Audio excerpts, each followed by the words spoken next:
हम पढ़ते हैं उत्पत्ति की किताब 1 अध्याय 26 पद से हम पढ़ते हैं। लिखा है, फिर परमेश्वर ने कहा, हम मनुष्य को अपने स्वरूप के अनुसार अपनी समानता में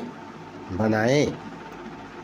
और वे समुद्र की मछलियों और आकाश के पक्षियों और घरेलू पशुओं और सारी पृथ्वी पर और सब रेंगने वाले जंतुओं पर जो पृथ्वी पर रेंगते हैं अधिकार रखें। परमेश्वर ने मनुष्य को अपने ही स्वरूप में बनाया, है ना। अपने ही स्वरूप में, अपने ही समानता में परमेश्वर ने मनुष्य को बनाया। और जितने भी प्रभु ने सृष्टि की थी, है ना, समुद्र में जितने मछलियाँ और समुद्र में जितने भी, है ना, मछलियाँ और आकाश के पक्षियों और घरेलू पशु, सारे पृथ्वी पर जो कुछ भी है ना, पृथ्वी पर रहने वाले पशु है, वन पशु, घरेलू पशु, जो कुछ भी है ना, ये सब कुछ परमेश्वर ने मनुष्य को अधिकार में दे दिया, है ना। तो हम पढ़ते हैं 27 पद में,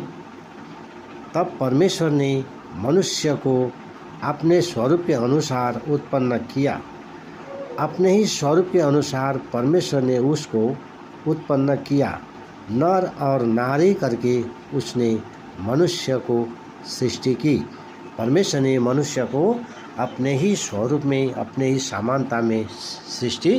किया और नर नारी करके मनुष्य को परमेश्वर ने बनाया। तो यहाँ लिखा है 28 पद में हम पढ़ते हैं, और परमेश्वर ने उनको आशीष दी और उनसे कहा, फूलो फलो और पृथ्वी में भर जाओ और उसको अपने बस में कर लो और समुद्र की मछलियाँ तथा आकाश की पक्षियों और पृथ्वी पर रहने वाले सब जंतुओं पर अधिकार रखो। तो हम देखते हैं 28 पद में परमेश्वर ने सब कुछ मनुष्य को अधिकार में दिया और परमेश्वर ने मनुष्य को आशीष दिया, है ना, अधिकार दिया, फिर आशीष दिया, फूलो फलो और पृथ्वी में भर जाओ और पृथ्वी में जो कुछ भी है उसको सब तुम क्या करो, उस पर अधिकार करो, वो सब तुम्हारे लिए बनाया गया, है ना। इसीलिए परमेश्वर ने जो कुछ भी बनाया मनुष्य के लिए बनाया